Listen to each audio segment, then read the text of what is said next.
I mean, it's so against what is actually going on in terms of the value of credit. Get rid of credit, get into gold, say thank you for the opportunity.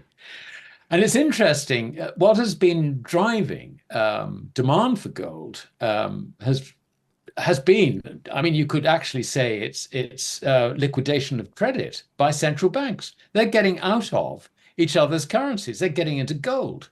They're getting into gold because gold is real legal money, always has been since Roman times, going back to the 12 tables of 553 BC, would you believe? No, 549 BC to be accurate.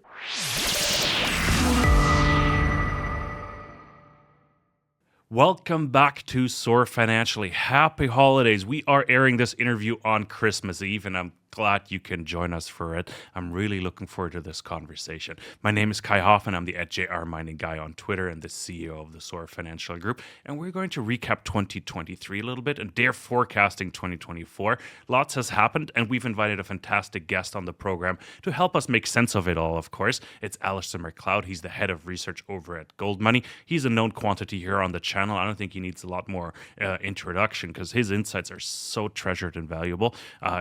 Couldn't think of a better guest to recap and forecast a bit as well. But before I switch over to my guest, there's a subscribe button here somewhere. It keeps moving. I don't know. With every YouTube update, they move it. But please hit that like button as well and engage with us in the comments below. It helps us attract guests like Alasdair to the program. Now, without much further ado, Alasdair, happy holidays, Merry Christmas. It's great to see you again. It's lovely to see you again, Kai, and thank you for having me on. Absolutely. Alasdair, as I said before, I couldn't envision a better guest to do a bit of a recap of 2023 and then, of course, forecast and try forecasting 2024 a bit. But let's start with 2023. We're recording a couple days ahead of Christmas Eve here, but December 21st. What were some of the top events for you in 2023 that sort of shook the markets, took the markets by surprise, or were just expected?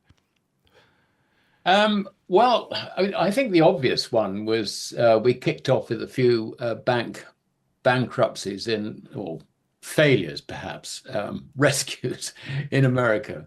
There was the failure of Credit Suisse as well. So that I think tells us pretty much where we are in the bank credit cycle. So that I think is a very, very important event and something which people should take a little trouble to understand if they don't really understand it. I think that's probably going to be a continuing story next year, but I'm sure we'll come to that in a moment. On the geopolitical front, the big meeting in Johannesburg, which brought in some new BRICS members from January the 1st, that was a very important event. The Russians ahead of that had signaled that they were looking for some sort of arrangement to bring gold in as a replacement for the dollar for trade settlement purposes. We can talk about that a little bit, actually, because I've got further thoughts on that. And that never made the agenda, I think, basically because China and India backed off from it. So that, I think, was extremely important. What else did I make a note of? Bond yields, of course, that's the other thing. Bond yields and interest rates.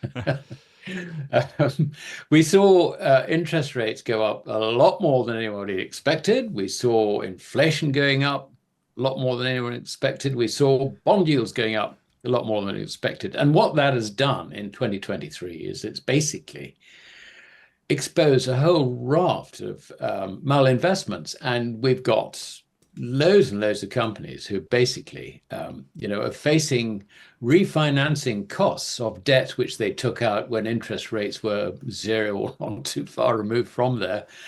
Now you're looking at over 5% as a starting point. So by the time you go into the markets and all the rest of it with your depleted balance sheet and all the rest of it, you're going to have great difficulty refinancing this. And, the private equity industry has basically been wiped out by this, because they just take an income stream, leverage it up through debt and say, wow, we're making lots of money. Wonderful. So, they've been killed by this. And so is commercial real estate, as we know, and mortgage holders, ordinary people having taken out mortgages to buy their property. That's a rolling disaster because I think in the UK, and I don't know if this is true elsewhere, but we'll just take it as an indication. In the UK, roughly 80% of people have taken out fixed rates, but the fixed rates only last 2, 3, or at the very most 5 years. Basically, it's 2 or 3 years. So every 2 or 3 years, you've got to reset it. And the guys who took out mortgages, say 18 months ago, 2 years ago, you know, those are coming up for a reset. So they're going from fixed low rates into new higher floating rates. And of course, they probably won't fix their rates because they think, oh, they're going to come down. And that's the lovely mantra that we're now being told.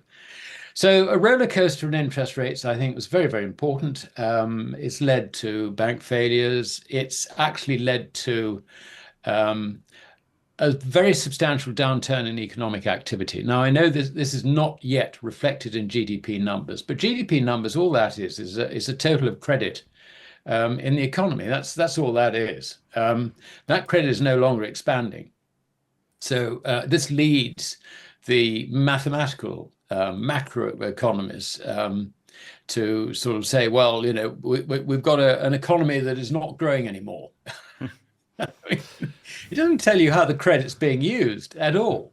So, but I don't know. I think you'll probably see this in Germany, where you're conducting this interview from.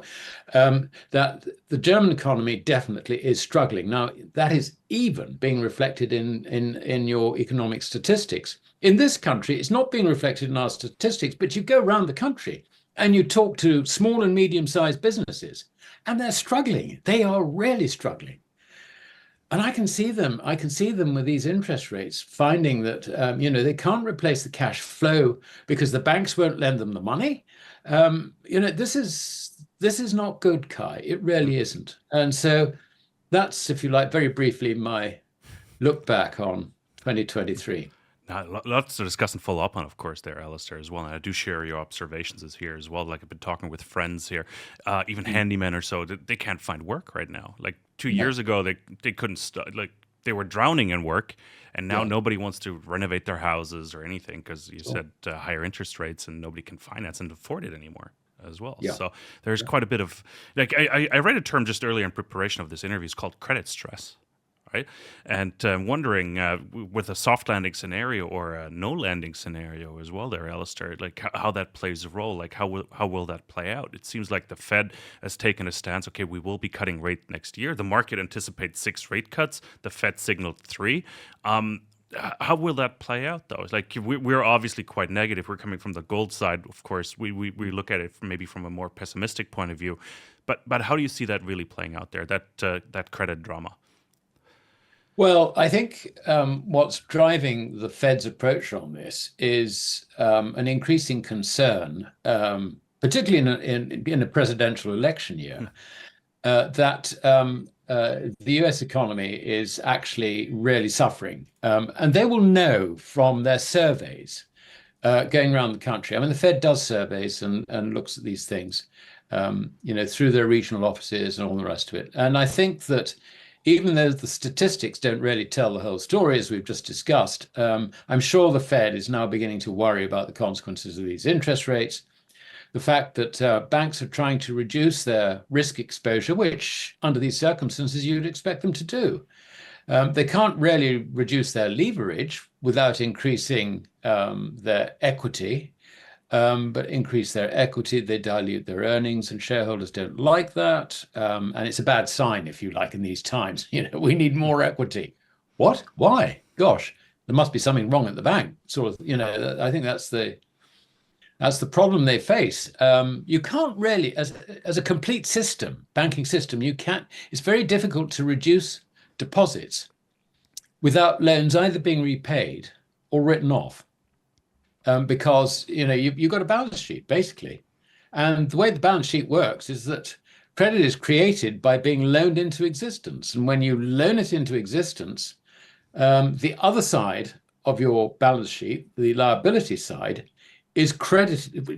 That has if you like, a balancing entry in the form of a deposit. Now, once you got that going in within the system, it's very hard to actually turn around and say, well, we're going to reduce our liabilities to depositors. You can't really do it. The only thing you can do is reduce your exposure to loans and, say, government debt or whatever it might be. But your problem is you've still got the other side of the balance sheet anchoring to the whole thing. So what banks are doing is they're moving out of lending to businesses, and they're increasingly buying short-term government debt. I mean, US Treasuries, for example. So, this gives them at the moment in the US something like 5.4%, 6-month T-bill, that sort of thing. And that's, good for banks temporarily, but where they have got bonds on their balance sheets, as Silicon Valley Bank discovered to its cost, it's a double whammy. On the one hand, your valuation of the bonds collapses. Now, the Fed has sort of helped you with that by saying, okay, we will take them on at face value, lend you the money for a year. And so don't worry, you can tell your auditors you don't have a problem. But on your P&L account, what you basically bought, you were financing it in the money markets at 0.25%. You're now having to pay 5.5% for in the money market, or 5.4, whatever it is. So, your P&L account, your funding side is being destroyed as well. So this is not good. The assumption that everybody has been making for a long time is that the Fed would do a pivot. And we saw signs of that with the last FOMC meeting. Now, in order for the Fed to really pivot, not only have they got to reduce interest rates, which assumes they're in control of interest rates, by the way, but the other thing is we've got to see inflation continuing to go down to give interest rate management credibility. We will probably have to stop quantitative tightening, which is part of the contraction in money supply. And that might even have to be replaced by quantitative easing. In other words, what we're seeing is a return to the overtly inflationary conditions that we had in the run-up to zero interest rates. Now, this is why I think the markets have reacted the way they have. All the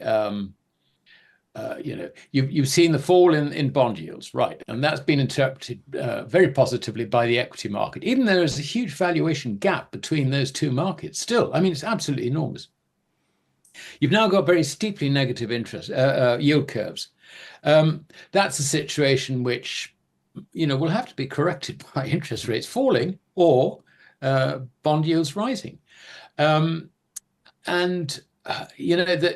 whole sort of assumption is that you're going to get a weakening dollar, which is good for other currencies and so on and so forth, because there's no doubt about it that the Fed's aggressive stance, having to respond to the inflationary conditions which they created in the first place, has been very, very difficult for the euro, the yen, sterling, whatever, but particularly the euro and yen, and particularly the yen, who've insisted on retaining zero or slightly negative deposit rates. I think their deposit rate is minus 0.1% still.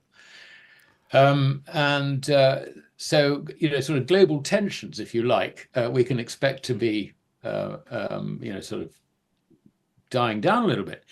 How long is this going to last, though? I mean, the underlying problem is really of massive monetary inflation, which is still overhanging things.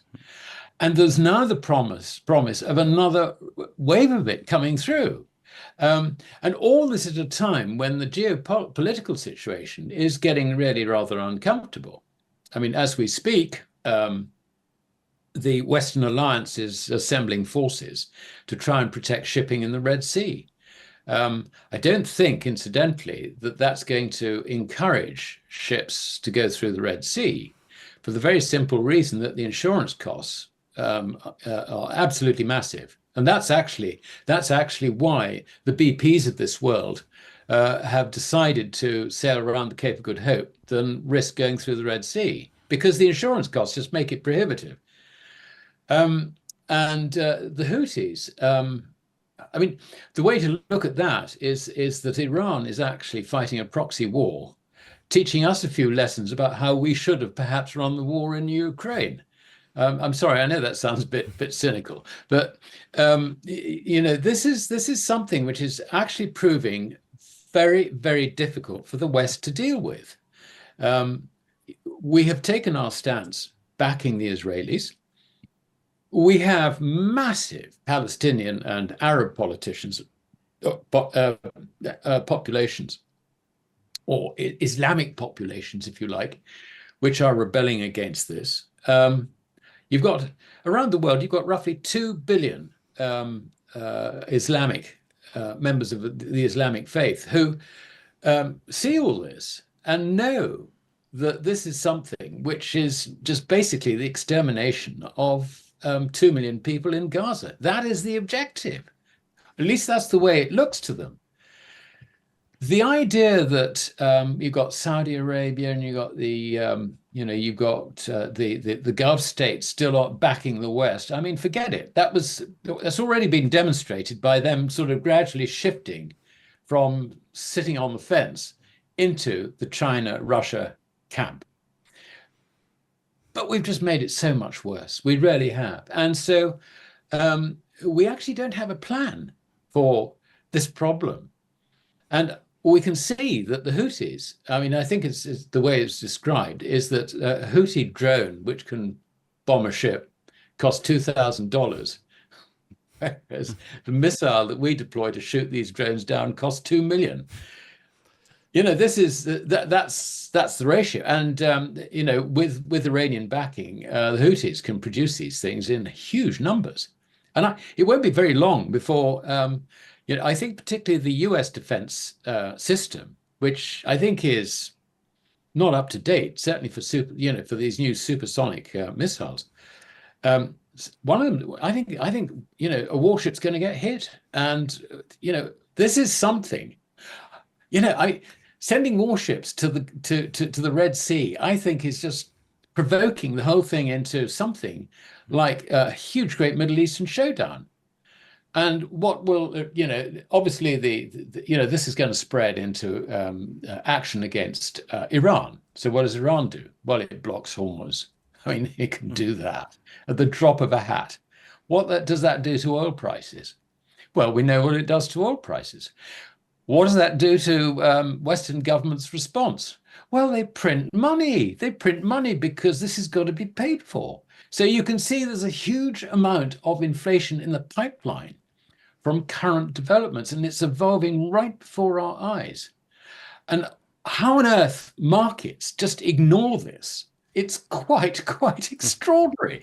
We've got stock markets heading to new highs. I must say, Kai, there's, having been a stockbroker for, since the 1970s, I've seen repeated occasions when you get year-end enthusiasm. You get, brokers and financial journals, saying the investment for next year is da da da, da, and they get, so they push out all this stuff, and it's all buy, never sell. You will never get a recommendation that 2024, if you're going to make money, you've got to sell these stocks. Never. Have you ever seen it? I doubt it. Anyway. Basically, there's all this puff going into the year end in thin markets.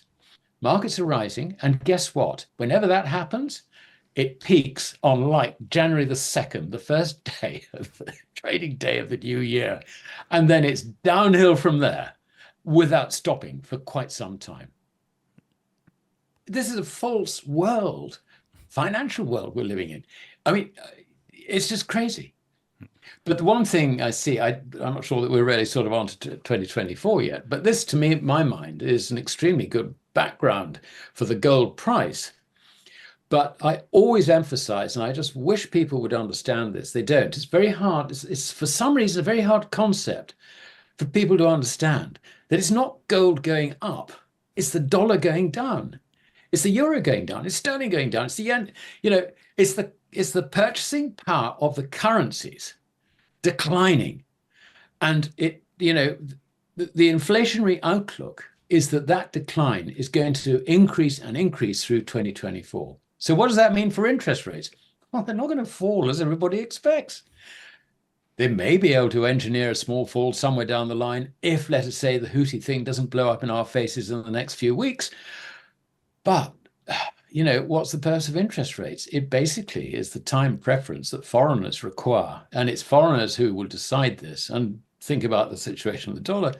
It's the time preference that foreigners require to compensate for what they think the change in purchasing power is going to be between now and, let's say, 1 year's time. That is what interest rates are all about. It's it's not something. It's not a tool for the central banks to whip up and down as they see fit. That's why they get it all wrong. They really do. You mentioned so many things. We got to follow up on a lot of it as well here, Alasdair. But talking too much. No, it's really interesting. I don't want to interrupt you at all, like ever. To be honest, like you could keep going. I keep listening. But on the topic of geopolitics, I'm just looking at the oil price. It's barely moved from $70 to $73, $74 now per barrel. Pretty much a non-factor, surprisingly, based on what you've mentioned as well. In my opinion, it should be way higher. But how does the Fed, for example, take into account the current weaker oil price plus geopolitics as well? Like, how much forward-looking are they doing, like in terms of using leading indicators versus lagging indicators in their decision-making? Can you sort of comment on that? I'm curious if that plays a role at all, because if they see the situation escalating, because that could have a huge effect, because I think right now they're being saved by low oil price. Well, yes. I mean, they will take things like that into account in the sense that if it is favorable, they will take it into account. But, when you look at the oil price, really what you're looking at is a paper value. It's really being driven. I mean, the idea that the current oil price, it went down to $68 and it's now about $74 for West Texas. That is actually a true reflection of supply and demand for oil. No, it's not at all. It's a reflection of sort of supply and demand in the paper markets, which is basically emotional rather than anything else. It's not really based very much on reality. But I mean, the extraordinary thing with many, many commodities, I think less so perhaps with oil, but with many, many commodities, the price is actually based on this emotional price setting in the paper markets, because deals just don't go through the market. I mean, they just reference to the market. And, when you look at what's going on with this huge demand for silver, which we all know about, why isn't the silver price shooting up? I mean, it's doing its traditional thing of moving twice as much as gold. Gold goes down 1%, silver goes down 2%. The reason that the demand is not reflected in the price is that everybody looks at the price and says that is the basis of the contract, but it doesn't go through the market. I mean, the market actually doesn't work as a price regulator, if you see what I mean. So, the oil price, I don't think is something which really is all that meaningful.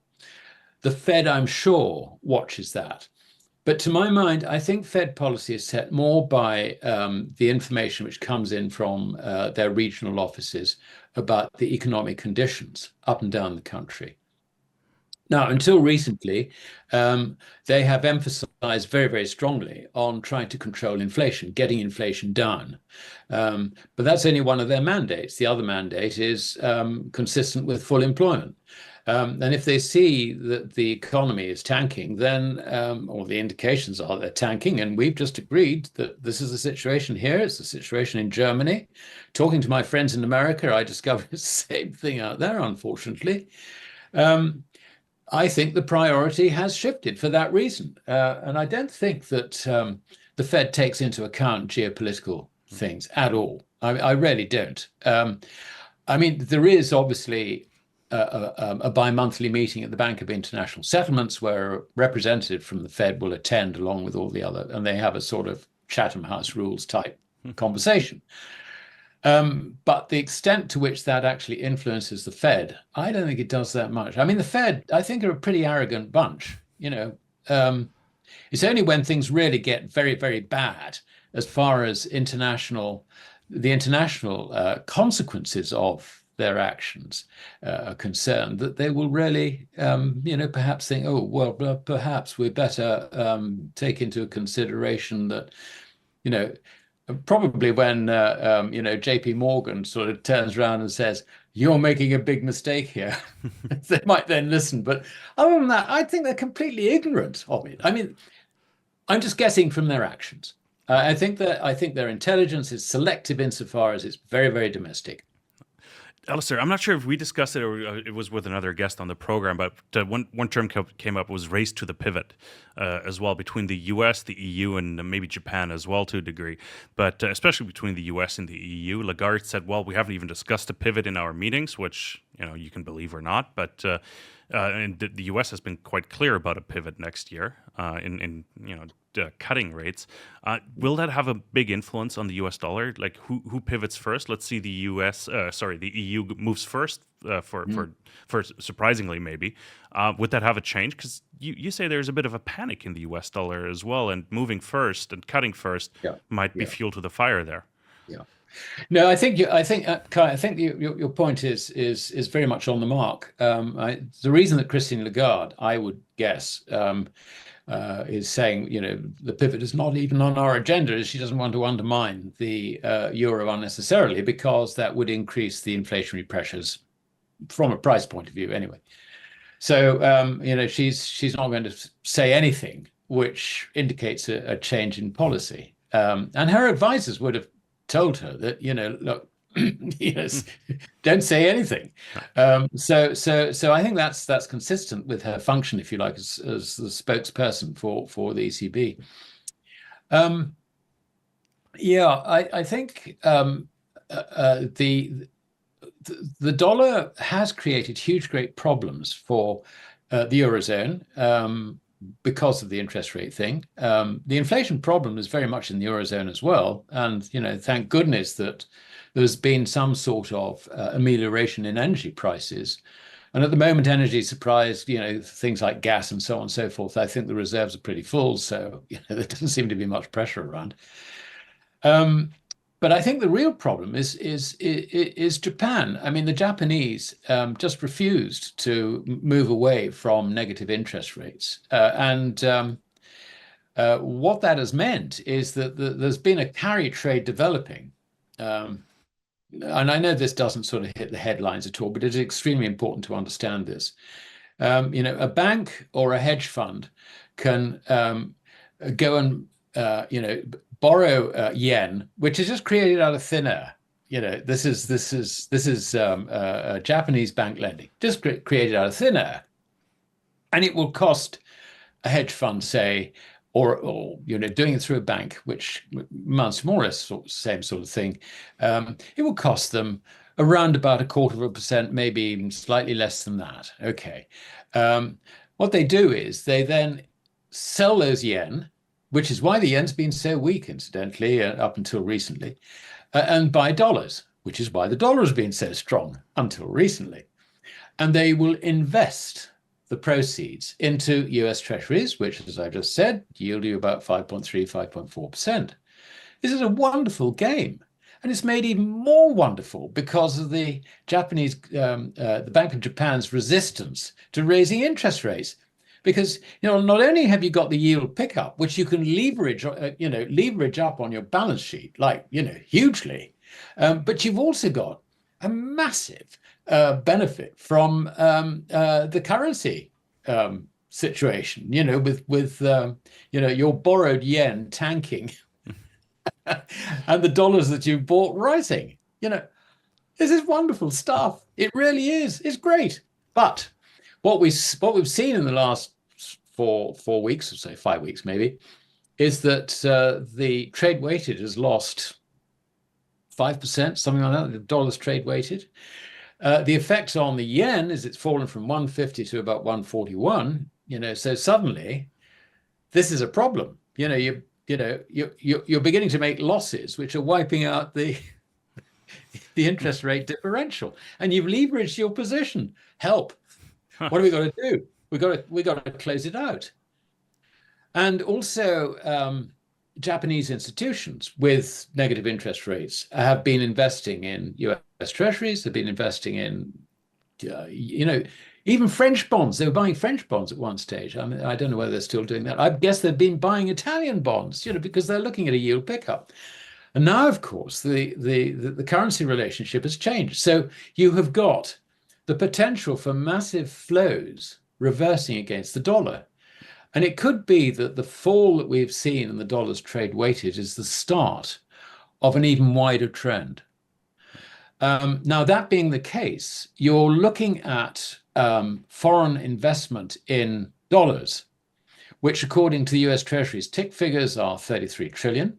And that's comprised of bank deposits, short-term investments maturing in less than 1 year, longer-term investments maturing in more than 1 year, including US Treasuries, and also equities. I think equities figure is roughly sort of 15 trillion or something like that. And obviously that changes on a valuation basis. As well as that, you have got derivative positions in the foreign exchange markets, which really should count as bank deposit exposure, bank liabilities, of a further 85 trillion on the last estimate that the Bank of International Settlements made. They did this in a paper which was written, it was headed by Claudio Borio.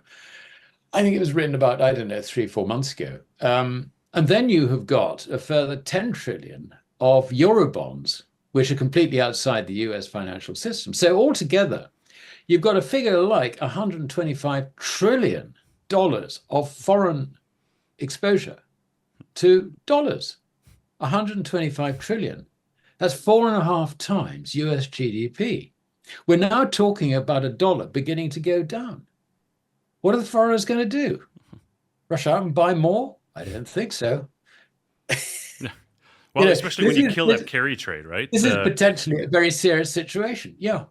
Especially when you kill that, because I've been reading that Japan more or less has been, subsidizing the U.S. over the last year, buying bonds and treasuries, or allowing for investors to buy bonds and treasuries through this speculative carry trade. Exactly. Yeah, absolutely. So if that breaks away, we'll see like the bond auction. I'm not sure. I think we're done for the year with bond auctions, and I haven't heard too much fuss about it. So I guess they went somewhat smoothly. But I know the Fed had to step in and fill one gap. I think it was in October or so. Well, I mean, the answer to that, Kai, is that with the yield curve so steeply negative, basically they're finding it very difficult to fund, sort of out along the yield curve. It's all US Treasury. It's all T-bills. It's all T-bills, and this is why the reverse repo facility has just gone down from something like 2.5 trillion. It's currently 600-700 billion. That's because the money market funds have been moving out of the reverse repo facility into T-bills. So the US government's funding is actually a lot more expensive than the average yield along the yield curve would suggest. And they've got a debt trap, incidentally, which is another subject which we could probably touch on. Another big one, absolutely. But I want to touch on one more topic that you mentioned earlier. Is on a geopolitical side, is the BRICS meeting that we had in August in Johannesburg. But you mentioned in particular Russia pushing for a gold-backed currency, and that hasn't happened. You mentioned you had a couple tidbits to add to that as well, because that brings me to the gold debate here as well. So why don't we start off with Russia wanting a gold-backed currency? Yeah. Well, it's never clear quite what this was. I mean, what we've been assuming is that Sergei Glaziev, is keen on putting the ruble back onto a gold standard. He's argued this in press articles in Russia and so on. So we know that, and we know he's the architect of what was proposed to be the Eurasian Economic Union trade settlement currency, which was going to be, I mean, it started off being a sort of basket of this, that, and the other thing, but it was moving towards having gold rather than something that needs to be, refixed, rebalanced, whatever. And not only that, but it was also becoming clear that this was, if you like, a Trojan horse for a wider project, perhaps throughout the Shanghai Cooperation Organization and possibly for BRICS as well. So that was the way in which the thinking was going. Now, I've had a further thought on this, and I think that let me backtrack just a little bit. When you, let us say, sell Turkish lira to buy, let's say, Russian rubles, something like that. No, that's a bad example. Chinese yuan. The way in which the foreign exchanges work is you sell your Turkish lira for dollars. Yeah. So you buy dollars, sell lira, buy dollars. You then sell dollars, buy yuan. So the dollar is always in the middle of the transaction. I think what Russia was going to do, this is, subsequently thinking about it and waking up in the middle of the night and sort of thinking, this is, I think what Russia wants to do is to put gold in the middle of the transactions. And I think that the statements that are coming out of various interests, if you like, BRICS, whatever, very much is, look, deal in your own currencies, settle in your own currencies. And I think that by having gold in the middle, that would facilitate that process, if you like. So it would also very, very quickly do away with the need for dollars for what, 60% of the world's population. If we look at, Asia plus BRICS and so on and so forth. So I think that's something I'd like to add in. It may not, I may be wrong, but it seems to me that that's actually quite a likely starting point. And bearing in mind that Russia takes on the presidency of BRICS on January the 1st, I would expect their desires to get gold involved to go back to the top of the agenda. So that is interesting. Okay. Alasdair, just to quickly jump in, just maybe to clarify for the audience as well, like why can't Russia and China settle directly with each other? What's stopping them from doing that? Well, they can do.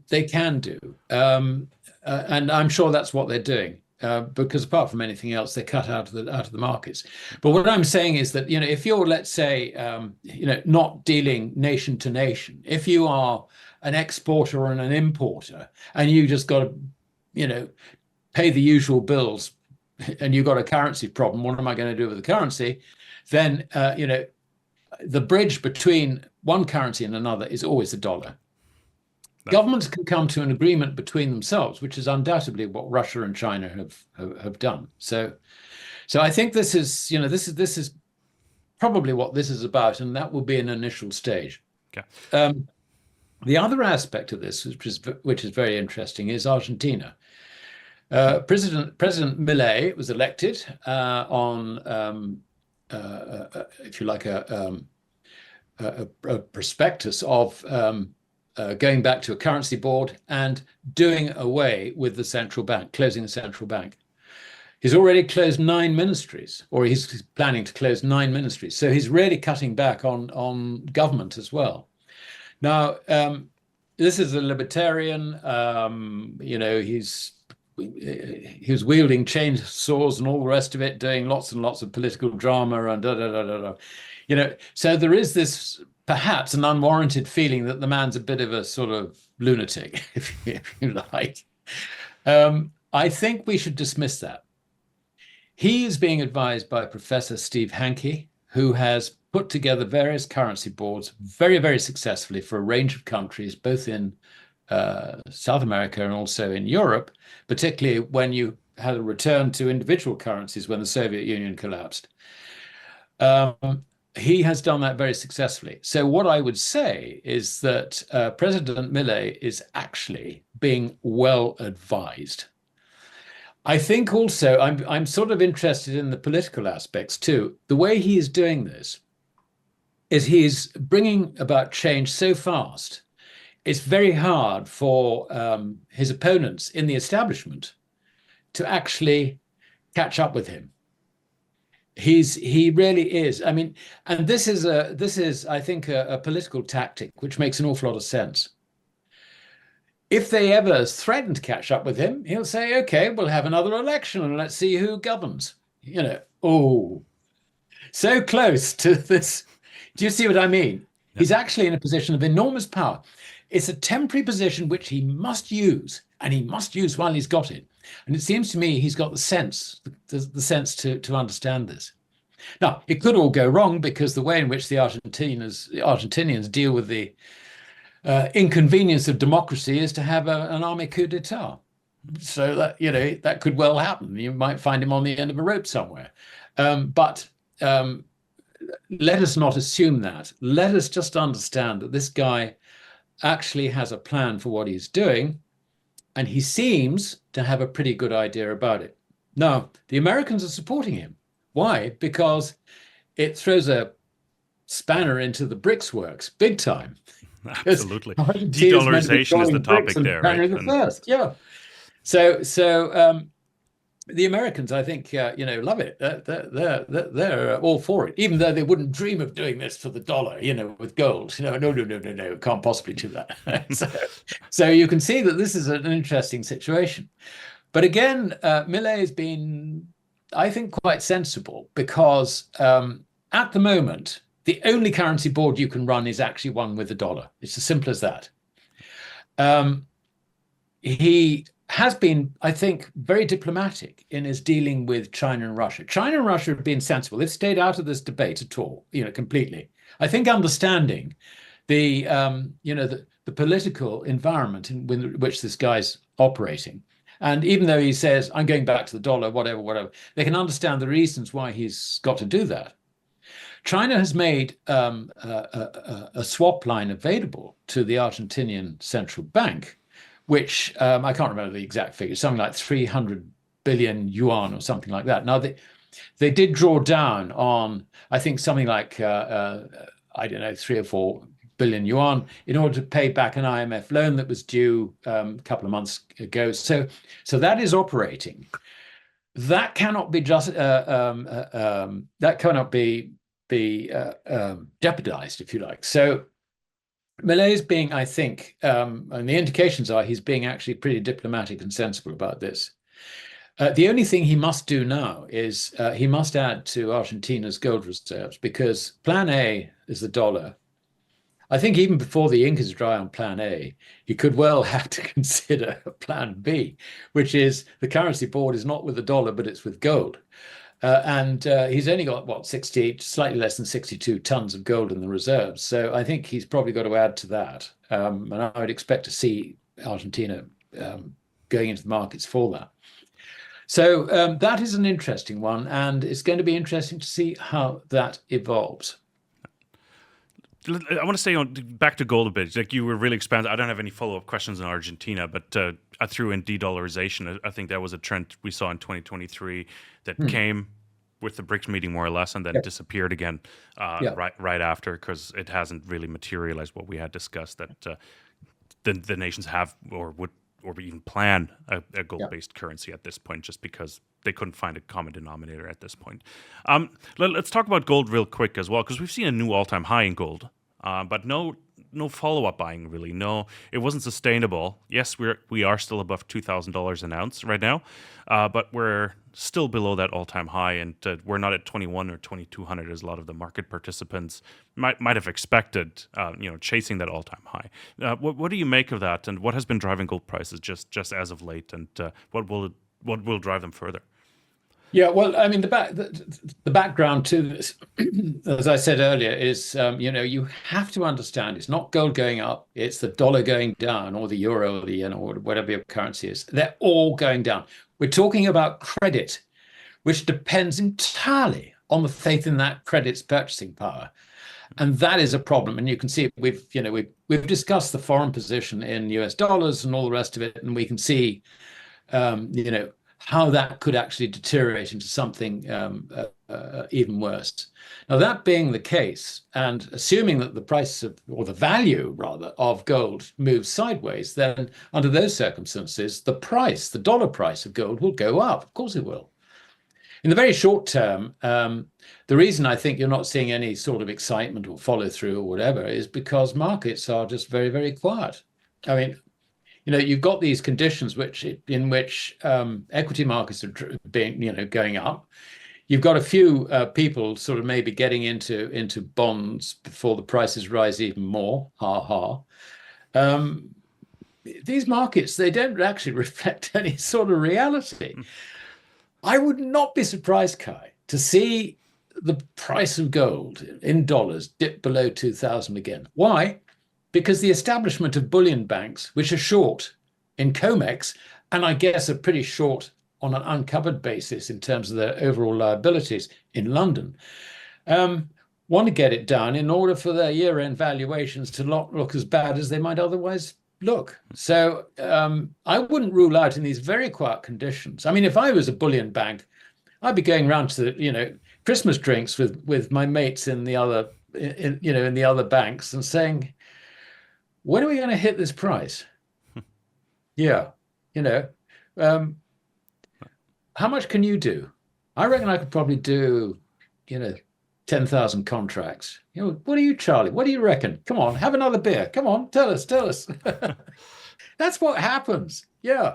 So don't rule out another smash in the dying days. But if that happens, I mean, it's so against what is actually going on in terms of the value of credit. Get rid of credit, get into gold, say thank you for the opportunity. And it's interesting, what has been driving demand for gold has been, I mean, you could actually say it's liquidation of credit by central banks. They're getting out of each other's currencies. They're getting into gold. They're getting into gold because gold is real legal money, always has been since Roman times, going back to the 12 tables of 553 BC, would you believe? No, 549 BC to be accurate. Refined and refined and refined until Justinian's Pandects, that was 553 AD, and the Basilica, about, 400 years later, and so on. And of course, the successors to the Eastern and Western Roman empires were all us Europeans, and we explored the world. We went out and colonized the world, and we took our laws with us.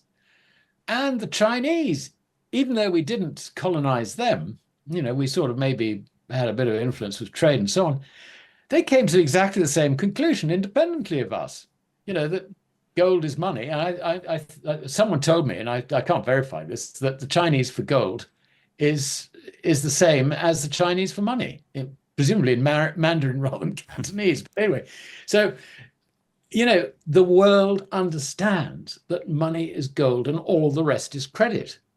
But in the West, we've forgotten it. We've been subjected to propaganda that gold is now a pet rock and the dollar is money. It's not. The dollar is a liability of the Fed. It's the Fed's dollar. It's not even a US government dollar. It's the Fed's dollar.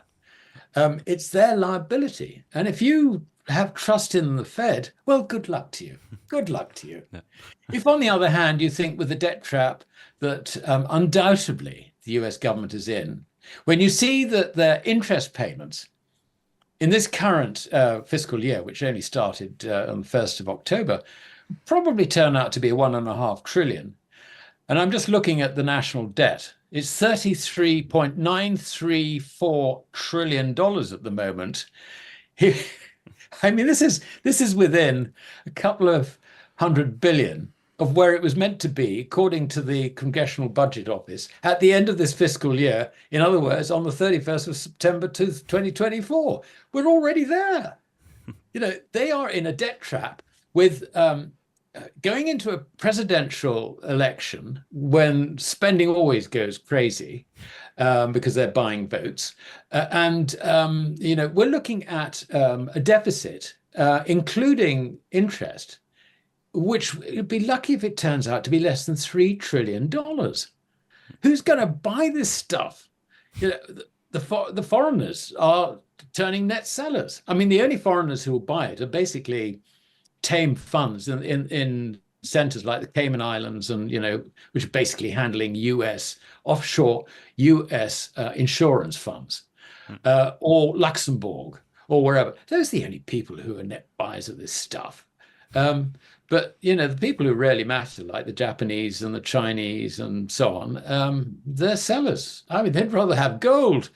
And that's why demand for gold from the central banks has been the big, big feature of 2023. Let's look at 2024. I want to draw a bit of a picture. Maybe we can put that on a timeline as well. We talked about stock market melt up. You said January 2nd might be a day everybody starts selling because it's in the books and it's time to reverse trend here a little bit. But let's be a little more, how do you call it, detailed. Detailed is the wrong word, but let's paint a clearer picture maybe for investor. I know you were being a bit cynical there about it, but I hope accurate rather than cynical, Kai. That's the question, right? Because if you look at J.P. Morgan and others forecasting, well, moderate inflation will probably have a return to a bit cheap money. U.S. still sees solid growth. Like how much longer will that melt up last? Given a time frame, is it just Q1? Do you see it going into Q2? And then I've interviewed Simon Hunt last week as well. He said, "Well, we're going to return to 10% bond yields. What does that do to the markets as well?" And then I mean also commodity markets and mining stocks to a degree. Well, it kills it. I mean, the first thing I must say is that I'll just repeat: no broker makes money by recommending sell or sit in your hands, don't do anything because the outlook's too uncertain. They always say buy, buy, buy, buy. That is the mantra at the end of a year. So when you get the new year, that's gone, and then you're trying to make a sensible assessment of what the outlook really is, and that's why so often markets fall very heavily in the first quarter of the new year. I see no reason why that shouldn't happen again. But I will temper my comments slightly by saying that there are two worlds. There's our world and there's the Asian hegemons world. Now, the Asian hegemons are basically still trying to develop their internal economy. And by the internal economy, I mean the whole of Asia, virtually the whole of Eurasia. I mean, they want to get Europe into it as well. So, there's lots of business for German entities, I think. If let's just say the Americans back out and we back out, it would be very, very good for Germany. But all the infrastructure building and the communications, bringing enormous numbers of relatively backward tribes, nations, civilizations, whatever, into this modern world with modern technology and everything that has to offer. I mean, they've got an industrial revolution, which has really only just started, whereas we've had ours and we're running out of steam. What we have to do, I think, is look at it from the point of view of natural resources. The natural resources which will be demanded by this enormous revolution, which will involve considerably more people than our industrial revolutions ever involved. That's going to lead to enormous demand for basic raw materials. So I think commodity prices as a whole are likely to rise, measured in, again, and I make this point, the declining purchasing power of our Western currencies. And this is one reason why, if you look at the purchasing power of gold measured in commodities over long periods of time, it's very, very stable.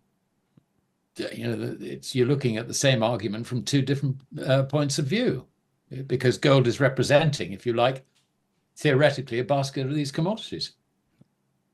So I think you can go beyond just gold, and I think silver I see enormous demand for. To my mind, that is very, very underpriced. And I think as Western markets fracture, which they're bound to do, you'll see that the potential of silver may well be unleashed. I mean, uranium, obviously. I mean, there are all sorts of little niches I think you can play, and mining is a very unfashionable industry, as you know. I mean, you've run conferences where mines have been represented. They've got stalls, and you talk to these guys. I mean, I spoke at one of your conferences last year, and I was fascinated talking to all these guys and seeing exactly where they were. And if you look at the sector's rating, it hasn't responded at all to gold being at all-time highs. And it hasn't responded to the way the silver price has run.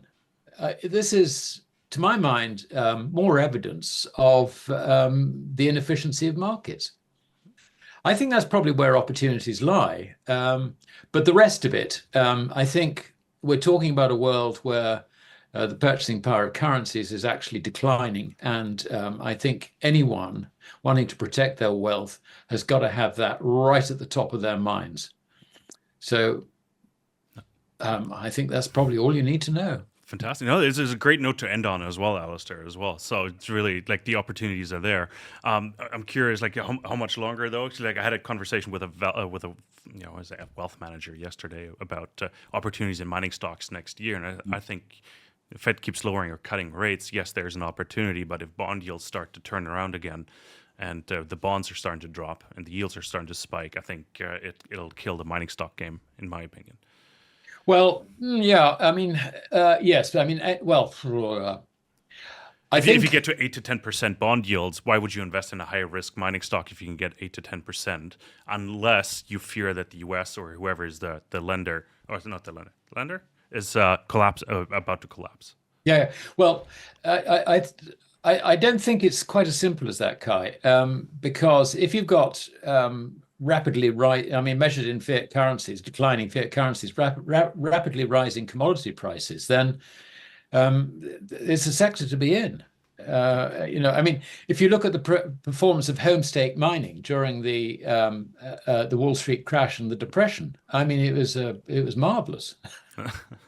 Yeah. No, the question, I think the question is more of a time frame. How big is that window, and how long will that window be open for us to actually make money in mining? Because if that second wave of inflation starts to hit, if bond yields start to increase again, that window is going to start closing rather quickly, because we've seen what happened the last 24 months here. It's going to be a function, I think, of how quickly, let's say, the commodity being mined increases in price relative to the input cost. I think that's the key to it. And I think that there is a tendency for fund managers just to think in terms of Western demand, not this big picture story that's going on throughout Asia. It's not just Asia. I mean, it's the whole of Africa too. And Africa is trying to capture more of the value of its commodities by vertically integrating. That's not going to be an efficient process, but it's going to drive up prices, I think, for the rest of us. So, I mean, and if you're actually managing money, one of the things you're going to be looking at is not so much, whether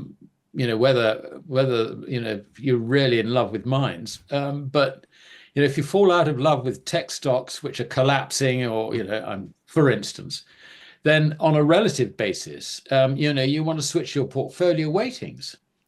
So I don't think it's simply a question of the mining sector, if you like, being hit by higher bond yields, higher interest rates. I mean, we all get hit by that, of course we do. And that, incidentally, I think is going to happen because of the inflationary implications of this pivot and the geopolitics, which we've just discussed. Absolutely. Alasdair, I really, really appreciate your time. Wonderful, recap of 2023. Fantastic. You gave a bit of guidance and outlook what to expect in 2024. I think volatility is going to be insane. Lots going on the geopolitical front, on the fiscal monetary front as well. Should be exciting. Should be even more exciting than 2023 in that regard. Alasdair, where can we find more of you? Well, I write for Gold Money, and I do an article every Thursday, which you can pick up on their site. And I do a market report every Friday.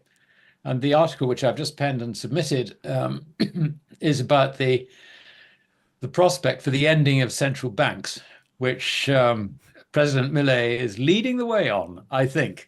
I don't think necessarily that we'll all ditch our central banks that quickly, but the one thing that we've proved this year is that they can't organize light refreshment to a captive audience. Free banking is the answer.